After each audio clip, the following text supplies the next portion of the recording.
Olá, eu me chamo Thaís, eu sou aluna da turma 10 de Administração.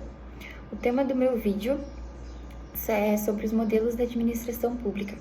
Eu vou falar um pouquinho sobre os 3 modelos que marcaram a história do país e influenciam até hoje os governos, que é o modelo patrimonialista, o burocrático e o gerencialista.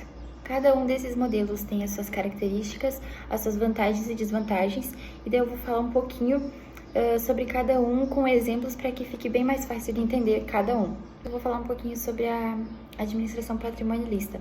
Ela foi predominante nos períodos das monarquias absolutistas e na formação do Estado moderno. Então, nesse modelo, não havia uma separação entre os bens públicos e os bens privados. O governo ele era tratado como propriedade pessoal e os governantes usavam os recursos públicos de forma privada, também atendendo às suas próprias necessidades pessoais e os seus interesses pessoais também.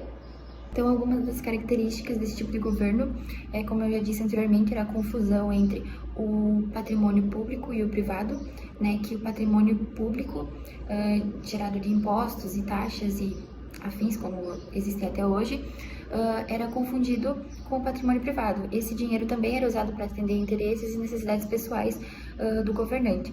E também outra característica eram os cargos públicos ou títulos de nobreza que eram distribuídos para pessoas próximas, para família, amigos, aliados, como forma de favorecimento e agradecimento, digamos assim, por favores que eram feitos para o governante ou a família, enfim. Um exemplo disso, então, era no período colonial, onde eram distribuídas, eram dadas o que eram chamadas de cismarias, que eram lotes de terra, né, pedaços de terra, para pessoas que tinham boas relações pessoais com os governantes, com a família real. Não era baseado no mérito. Então, era esse tipo de favores que eram feitos nessas épocas. Então, algumas das vantagens desse tipo de governo era a simplicidade administrativa, que eu pesquisei um pouquinho sobre isso, que não havia processos muito complexos para regulamentações, para qualquer tipo de burocracia que existe hoje em dia. E também a facilidade de tomar decisões, já que o poder ele era centralizado apenas no rei. Ele tomava todas as decisões e não precisava da aprovação, digamos assim, como é hoje, de outras partes, como hoje em dia precisa de aprovação dos deputados e senadores e passa por muitas pessoas. Naquela época não existia isso. O poder era todo centralizado no próprio governante, só ele tomava as decisões, o que tornava tudo muito mais rápido. E algumas desvantagens, isso existe até hoje, mas era corrupção extrema, né?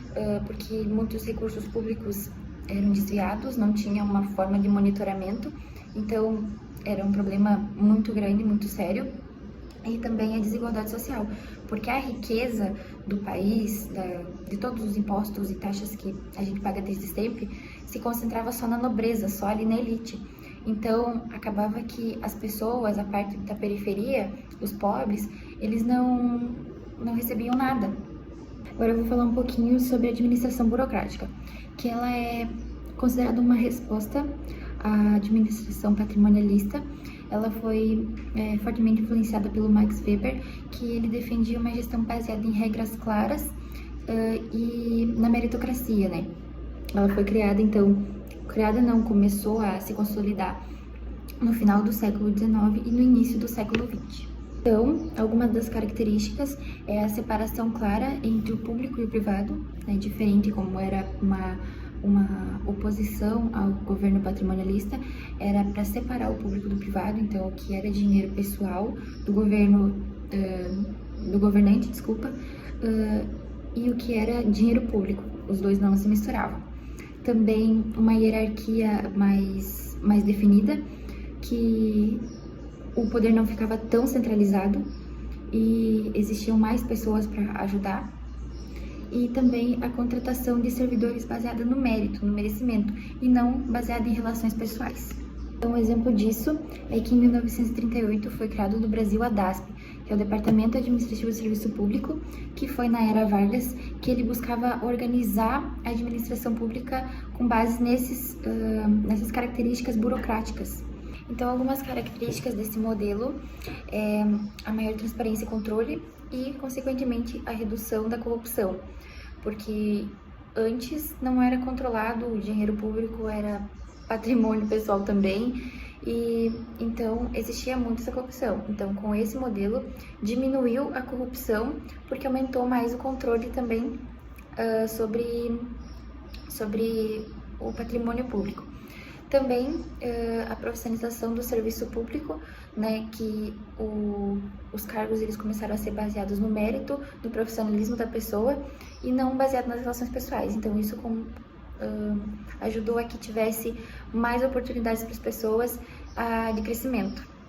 Algumas desvantagens desse modelo é o excesso de rigidez, né, que eles acreditam que o Estado se torne mais lento, digamos assim, para responder de forma eficiente às demandas da sociedade, porque esse modelo ele foca muito no cumprimento das regras e não em superar os resultados. Então agora eu vou falar um pouquinho sobre a administração gerencialista, que após as críticas da administração burocrática, depois dos anos de crise ali, depois de 1970, então surgiu o modelo gerencialista, que ele é inspirado na gestão empresarial e coloca o foco na eficiência, no resultado e na satisfação do cidadão. Eu vou falar algumas características desse modelo, que é a descentralização administrativa, né?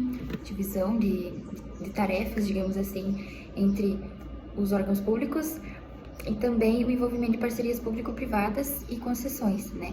Que acredita-se que é para melhorar os serviços, que às vezes o governo não consegue atender aquela necessidade, não está conseguindo atender e proporcionar qualidade para as pessoas, então ela busca a parceria do poder privado para poder melhorar os serviços.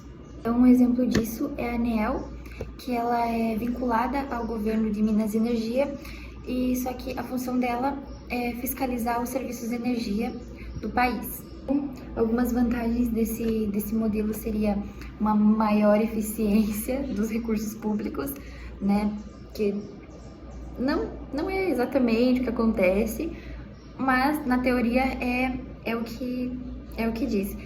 E também serviços mais ágeis, também, digamos assim, voltados às necessidades da população.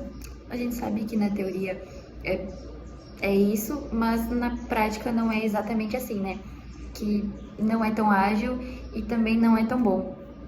Mas, então, uma desvantagem desse modelo, digamos assim, então a precarização, né, dos serviços públicos, porque eles começam a reduzir os gastos para diminuir os custos, enfim, e acaba precarizando demais. Um exemplo é a saúde. O nosso SUS, ele é muito bom, tem muitos serviços, as pessoas são atendidas, porém demora muito, é muita burocracia, tem gente que fica anos esperando uma fila de exame. Então essa é uma desvantagem, porque eles buscam reduzir os gastos, mas assim precariza muito a saúde. Então, para concluir, hoje em dia o Brasil ele usa esses 3 modelos em conjunto, né? Porque um acaba que precisa do outro, precisa um pouquinho do patrimonialista, precisa de um pouquinho do burocrático e precisa do gerencialista também. O importante é unir esses 3 para garantir, né, que a satisfação das pessoas, que a qualidade de vida melhore e que a gente consiga ter uma vida melhor no nosso país.